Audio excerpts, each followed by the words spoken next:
اور یہ کنسولیڈیشن نہیں ہو سکتی جب تک پولیٹیکل سٹیبلٹی نہیں آتی اس ملک کے اندر. تو یہ پولیٹیکل سٹیبلٹی آئے, کنسولیڈیشن ہو, انفلیشن کم ہے, پالیسی ریٹ کم ہو رہا ہے. اور میں آپ کو بتاؤں, میں بڑی آسانی کے ساتھ یہ پریڈکٹ کر سکتا ہوں کہ اگر یہ سٹیبلٹی برقرار رہتی ہے تو جون کے بعد یہ جو انٹرسٹ ریٹ ہے یہ سنگل ڈیجٹ کے اندر آ جائے گا. اچھا, اور سنگل ڈیجٹ کے اندر آئے گا تو اکنامک ایکٹیویٹی زیادہ بہتر انداز میں جنریٹ ہوگی. ارے آپ نے تو بڑی خبر آپ میں سمجھتا ہوں یعنی کہ جو دیکھیں آپ کی جو ریڈنگ ہے بالکل یہ بہت راستہ وہی ہے. ہاں, مناسب اور راست ریڈنگ ہے آپ کی کہ اگر یہ سنگل ڈیجٹ میں آتا ہے تو یہ اور اکنامک ایکٹیویٹی سے جنریٹ ہوگی. اس کا مطلب ہے کہ جو اشاریہ پولیٹیکل سٹیبلٹی, اکنامک سٹیبلٹی, اور دیٹ از دا اور پاور. اس کے لیے سٹیک ہولڈرز کو آپس میں بیٹھنا پڑے گا تاکہ ہر صورت میں اس کو یقینی کریں. وہ 100% آپ ٹھیک کہہ رہی ہیں, چونکہ آپ کو پتہ ہے پاکستان کی اکانومی کا مسئلہ کیا ہوتا ہے, یہ بوم بس سائیکل ہے. ہم جیسے ہی تھوڑا سا اکانومی بہتر پرفارم کرنا شروع کرتی ہے ہمارے 2 ڈیفیسٹ سامنے آنے شروع ہو جاتے ہیں. ابھی وقت ہے کہ ہم جو ایکسپورٹ کی بات کر رہے ہیں, ایکسپورٹس کو بڑھائیں تاکہ ڈالرز کی کمی نہ ہو بالکل جب ہم اس کے اوپر جائیں. اور ابھی آپ یہ دیکھیں ایک اور بھی بڑی امپورٹنٹ بات ہے, گلوبلی یہ جو اب ریجن کی اور خطے کی صورتحال ہے اس میں بڑا کاشیسلی جو ہے وہ ہمیں موو کرنا پڑے گا. لیکن جو اس میں ابھی تک کی اچھی بات ہے کہ آئل پرائسز بھی ڈکلائن ہوئی ہیں اور کموڈیٹیز پرائسز بھی کم ہوئی ہیں. تو یہ ہمارے پاس بڑا اچھا موقع ہے. ٹھیک ہے, اپنے آپشنز جو ہمیں استعمال کرنے ہیں. منصور جعفر صاحب, اب جیسے کہ ڈاکٹر صاحب بھی فرما رہے تھے کہ یہ جو کچھ سیریا میں ہو رہا ہے اس کے اثرات آگے جانے ہیں. پھر یہ جو اپوزیشن کے جو لوگ آئے ہیں باغی, ان میں بہت سے ایسے گروپس ہیں جن کو ٹیررسٹ گروپ ڈیزگنیٹ کیا گیا ہے, ان کی ایک بین الاقوامی سطح پہ ایکسیپٹنس کا مستقبل کیا ہوگا؟ پھر ظاہر ہے جو ہم نے لیبیا اور عراق میں تو صورتحال دیکھی, وہاں پہ بھی رجیم چینج ہوئی لیکن اس کے بعد وہاں پہ وہ جو استحکام تھا وہ آج تک نہیں آ سکا. تو کتنا بڑا چیلنج ہوگا یہ استحکام اس نئی حکومت اگر یہ بنتی ہے ان لوگوں کے لیے؟ یہ میں سمجھتا ہوں جی بہت بڑا چیلنج ہے, خاص طور پہ شام کے حوالے سے, اس لیے بھی کہ جو مختلف سپلنٹر گروپ اس وقت آپریٹ کر رہے ہیں وہاں پہ ان کے اپنے اپنے مخصوص مفادات ہیں, اور انہی مفادات کی روشنی میں اس وقت جو اس امریکن تھنک ٹینکس اور اسی نوعیت کے جو دیگر مغربی تحقیقی ادارے ہیں جو اس بات پر مقالے بھی لکھ رہے ہیں, ان کے پیش نظر یہی ہے کہ شاید اس وقت جو تانا بانا بنا گیا ہے اور جس صورت کے ساتھ اس کو ایگزیکیوٹ کرنے میں مختلف سٹیک ہولڈر نے ہیلپ آؤٹ کیا ہے, اس سے خدشہ یہ پیدا ہو رہا ہے کہ جیسے شام کی تقسیم کا عمل جو ہے نا وہ اس وقت آن کارڈز ہے, اور شام کے کوئی 5 حصے بکھرے جو ہیں وہ اس وقت ہونے جا رہے ہیں. ماضی میں جس طریقے سے اس پورے ریجن کو جو بلاد الشام کہلاتا تھا, خاص طور پہ خلافت عثمانیہ کے خاتمے کے بعد برطانیہ اور فرانس انہوں نے جس طریقے سے اس پورے ریجن کی بندر بانٹ کی تھی, تو اب اس بندر بانٹ سے ان کی سیٹسفیکشن نہیں ہوئی. اب اس کو مائکرو لیول پہ جو ہے وہ مینج کیا جائے گا تاکہ کوئی بھی چیز جو ہے وہ انٹیگریٹ نہ ہو سکے آپس میں. اور خاص طور پہ شام اس خطے کا ایک امپورٹنٹ ملک اس لحاظ سے تھا کہ یہ عرب دنیا کے ان ملکوں میں شامل تھا کہ جہاں پہ ایک آئیڈیالوجی بھی پلے کرتی تھی, اور وہاں پہ اسی طریقے سے ان کے ہاں یعنی ایک جمہوری عمل بھی, چاہے وہ جیسا بھی لنگڑا لولا تھا, یہاں پہ موجود تھا. اور اس کی روشنی میں اب یہاں پہ بالکل جسے کہنا چاہیے اس ملک کو انتہا پسندوں کے ایک ایسے نرغے میں جاتا ہوا ہم دیکھ رہے ہیں کہ جن کی اپنی کوئی آئیڈیالوجی اس حوالے سے نہیں ہے, جو اس وقت بھی مغرب کی نظر میں بھی دہشت گرد ہیں. اور یہ سینیریو یہاں پہ خدشہ اس بات کا ہے کہ جس طریقے سے لیبیا میں ایک آمر سے جان چھڑا کے لیبیا کو 2 حکومتوں کے حوالے کر دیا گیا, اسی طریقے سے یمن کے اندر جو ہے وہاں پہ بھی ایک کاروائی کرنے کے بعد ایک جنوبی یمن اور دوسرے یمن کے اندر حکومتیں قائم ہوگی. اسی طریقے سے جو پہلے ایپیسوڈ ہمارے پاس عراق میں موجود تھی کہ دنیا میں مہنگے ترین جمہوری انتخابات کا ڈول ڈالنے کے بعد بھی جو ہے عراق آج تک جو ہے سٹیبل نہیں ہو سکا. ہمارے ہمسایہ ملک میں امریکہ کی مداخلت اور دیگر سٹیک ہولڈرز کی مداخلت سے ہونے والے جو افغانستان کا عدم استحکام ہے اس کے تو چرکے ہمیں ہائے روز یہاں پہ مختلف ایکٹیویٹیز کی شکل میں وہاں پہ جو اس وقت انتہا پسند گروپ جو پاکستان کے خلاف ہیں اور پاکستان کے نظریے کے خلاف ہیں وہ آپریٹ کرتے ہوئے دکھائی دیتے ہیں. تو یہ میں سمجھتا ہوں کہ اور اس وقت کیونکہ اگر شام آج شیک ہوا ہے تو اگلا مرحلہ یا اگلا ٹارگٹ ان کا ایران ہو سکتا ہے, کیونکہ اس پورے جو میری نظر میں جو اس پورے سینیریو کا جو حاصل ہے یا جسے کہنا چاہیے جو ایک ٹیک اوے ہے وہ ریزسٹنس کے پروجیکٹ کو وائپ آؤٹ کرنا تھا, اس کو ڈائلیوٹ کرنا تھا, اور اس کے لیے یقیناً اس وقت بڑا ہی جسے کہنا چاہیے زیرک قسم کا ایک ہوم ورک کیا گیا ہے کہ بیروت کا جو ایک سپلائی لائن ہے وہ کٹ گئی ہے. اسی طریقے سے جو فلسطینی مجاہدین یا مزاحمت کار ہیں وہ جس طریقے سے ایک سیاسی سپورٹ اور ان کا ڈپلومیٹک سپورٹ یہاں سے شام سے یا ایران سے ملتی تھی, اب اس حوالے سے بھی ان کے لیے ایک بہت ہی مشکل چینل. اور ایسی اطلاعات تھیں کہ اس وقت جیسے کہ حماس کی قیادت اس وقت دوحہ میں موجود ہے اور دوحہ پر انٹرنیشنل پریشر تھا امریکہ کی طرف سے کہ یہاں سے حماس کے دفاتر کو بند کیا جائے, تو ایسی اطلاعات بھی تھیں مختلف عرب اخبارات میں کہ شاید حماس کے لوگ جو ہیں وہ شام کو اپنا دوبارہ بیس کیمپ جو ہے وہ بنانے جا رہے تھے, اور اس کے لیے بشار الاسد حکومت کے ساتھ جو ہے وہ مذاکرات بھی جاری تھے. وہ عین امکان تھا کہ وہ اگر یہاں پہ حالات سٹیبل رہتے تو حماس کی لیڈرشپ دوبارہ یہاں پہ اپنے آپ کو ری انسٹال کرتی اور یہاں سے وہ آپریٹ کرتی. تو اب آپ دیکھ سکتے ہیں کہ اس واقعے کے بعد اس یعنی ایک رجیم چینج کہہ لیجیے یا ایک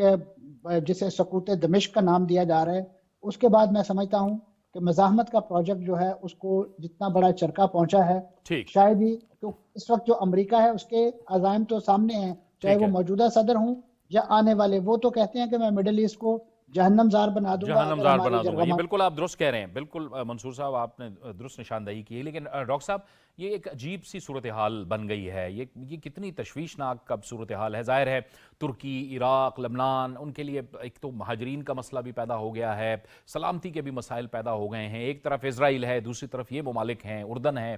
ایک عجیب سی صورتحال پیدا ہو گئی ہے. جی ہاں, بیسیکلی دیکھیں ٹرکی کا اپنا انٹرسٹ اور ان ممالک کے باقی جو لبنان ہو گیا یا اسرائیل کے ارد گرد جتنے بھی ممالک ہیں وہ تو پہلے ہی ان کو ٹوتھ لیس کر دیا گیا تھا 67 وار کے بعد یا اس سے پہلے بھی. تو 67 کے بعد کوئی مزاحمت تو ہو نہیں سکی کسی بھی ملک کی طرف سے, بلکہ ملکوں نے ایگریمنٹ کر لیا جب جیسے کہ ہے یا جارڈن ہے, تو اس لحاظ سے وہ مزاحمت تو ختم ہوتی گئی. تو وہ جو کانسیپٹ بنا تھا 1897 میں گریٹر اسرائیل کا, جب زائونزم کی بنیاد رکھی گئی, تو اب وہ اس طرف آگے بڑھتا ہوا نظر آ رہا ہے, کیونکہ اصل چیز تو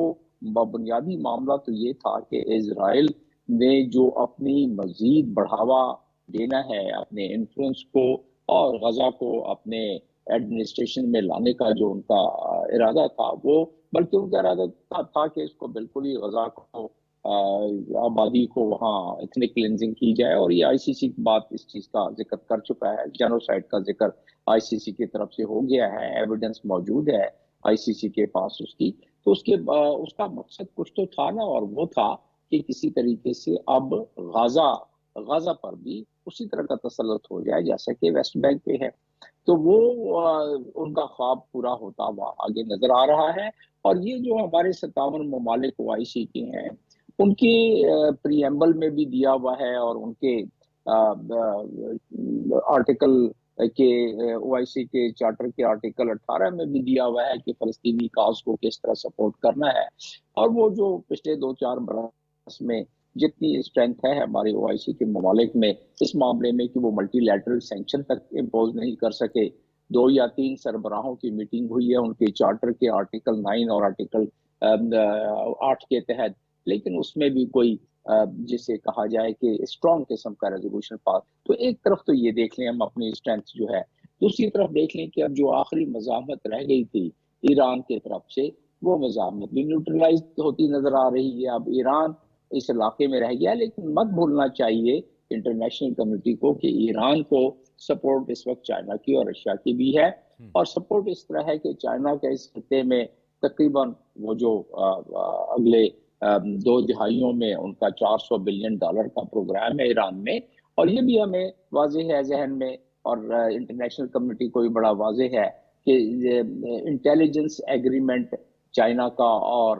اس کے ایران کا ہے, اسی طریقے سے رشیا اور ایران. تو ہمیں اس معاملے میں اگر یہ معاملہ ایسکلیٹ ہوتا گیا تو یہ 2 بڑی طاقتیں رشیا اور چائنا وہ کافی دیر تک پیچھے نہیں رہ سکتی. ان کی انوالومنٹ ڈائریکٹ یا انڈائریکٹ پھر ہوتی بھی نظر آ رہی ہے. تو ایک تو یہ اس کا انٹرنیشنل منظرنامہ ہو گیا. فوری طور پر اگر دیکھا جائے تو ٹرکی کو یہی وقتی طور پر بینیفٹ ہوا ہے کہ ناردرن سیریا میں جو کرڈز ہیں جو ان کے لیے درد سری بنے رہے ہیں ہمیشہ، وہ ان کے لیے درد سری کم ہو جائے گی اور ریفیوجی واپس جانا شروع ہو گئے ہیں اور مزید کافی چلے جائیں گے، تو یہ ان کے دو درد سری کم ہو جائے گی۔ اور ٹرکی سے کوئی اسرائیل کو زیادہ خطرہ بھی نہیں ہوتا، اس لیے کہ ٹرکی پہلا مسلم ملک ہے لیکن جس نے مجموعی طور پر بہرحال ڈاکٹر تسلیم کیا صاحب تھا۔ آپ اور منصور جعفر صاحب کی بات یہ بالکل درست ہے کہ بہرحال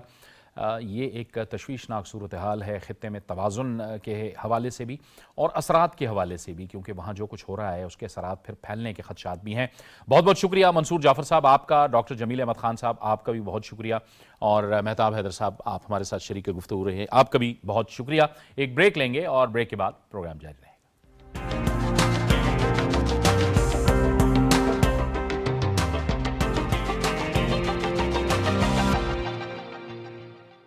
گیس ہیٹرز اور کوئلے کی انگیٹھی سردیوں میں بڑی سہولت، مگر رات کو ہیٹر اور انگیٹھی جلا کر سونا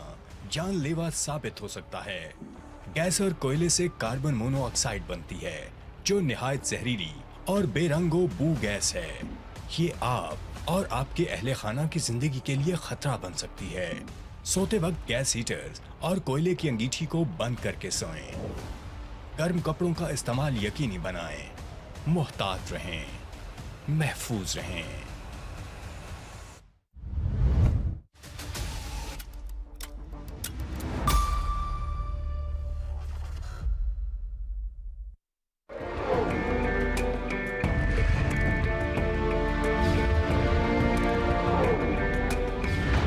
پاکستان کی داستان، اس کے لیے کی گئی جدوجہد اور اس کا حصول رہتی دنیا تک انسانوں کے لیے رہنما رہے گی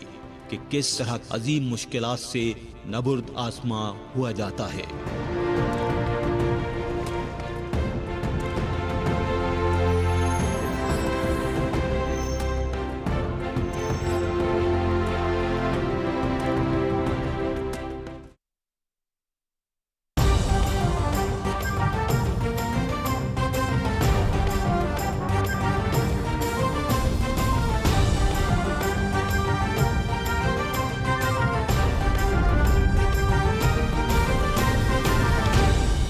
درست،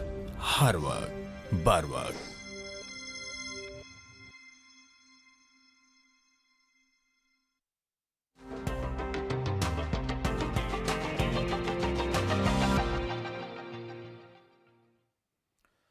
پروگرام میں ایک بار پھر آپ کو خوش آمدید کہتے ہیں۔ خیبر پختونخوا اور بلوچستان میں دہشت گردی کے واقعات ہو رہے ہیں، اس کے ساتھ ساتھ سیکیورٹی فورسز کے آپریشنز بھی ان علاقوں میں جاری ہیں، اور اب تازہ ترین اطلاعات کے مطابق جو خیبر پختونخوا اور بلوچستان میں کارروائیاں ہوئی ہیں ان میں فتنہ خوارج کے خلاف بھرپور آپریشنز کیے گئے ہیں، ہلاک کیا گیا ہے۔ خیبر پختونخوا میں جو 3 مختلف آپریشنز ہوئے ہیں اس کے نتیجے میں 22 خارجی دہشت گردوں کو ہلاک کر دیا گیا ہے، اور اس دوران پاک فوج کے جو 6 بہادر جوان ہیں وہ بھی شہید ہو گئے ہیں۔ حکومت اور سیکیورٹی فورسز اور عوام کا یہ عزم ہے کہ ملک سے دہشت گردی کے ناسور کو جڑ سے اکھاڑ پھینکا جائے گا۔ اب بھی مختلف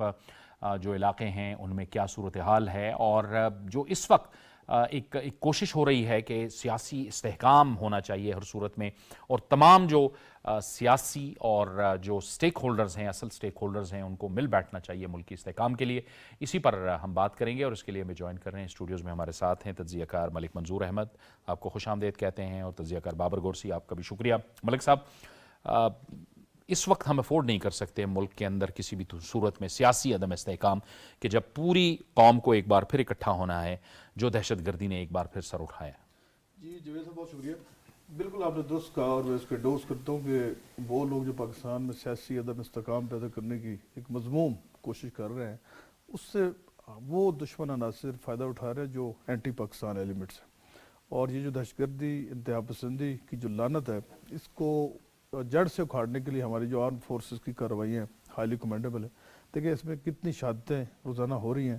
اور جس جرأت اور دلیری سے وہ اس ناسور کو ختم کرنے کے لیے کاوشیں کر رہے ہیں، پوری قوم کو چاہیے کہ اس کو سپورٹ کرے، اور جو تمام سیاسی سٹیک ہولڈر ان کی زیادہ ذمہ داری بنتی ہے کہ جب تک ملک میں تمام فریقین ایک پلیٹ فارم پہ نہیں آتے، تو یہ جو نیشنل سیکورٹی کا معاملہ ہے، اس میں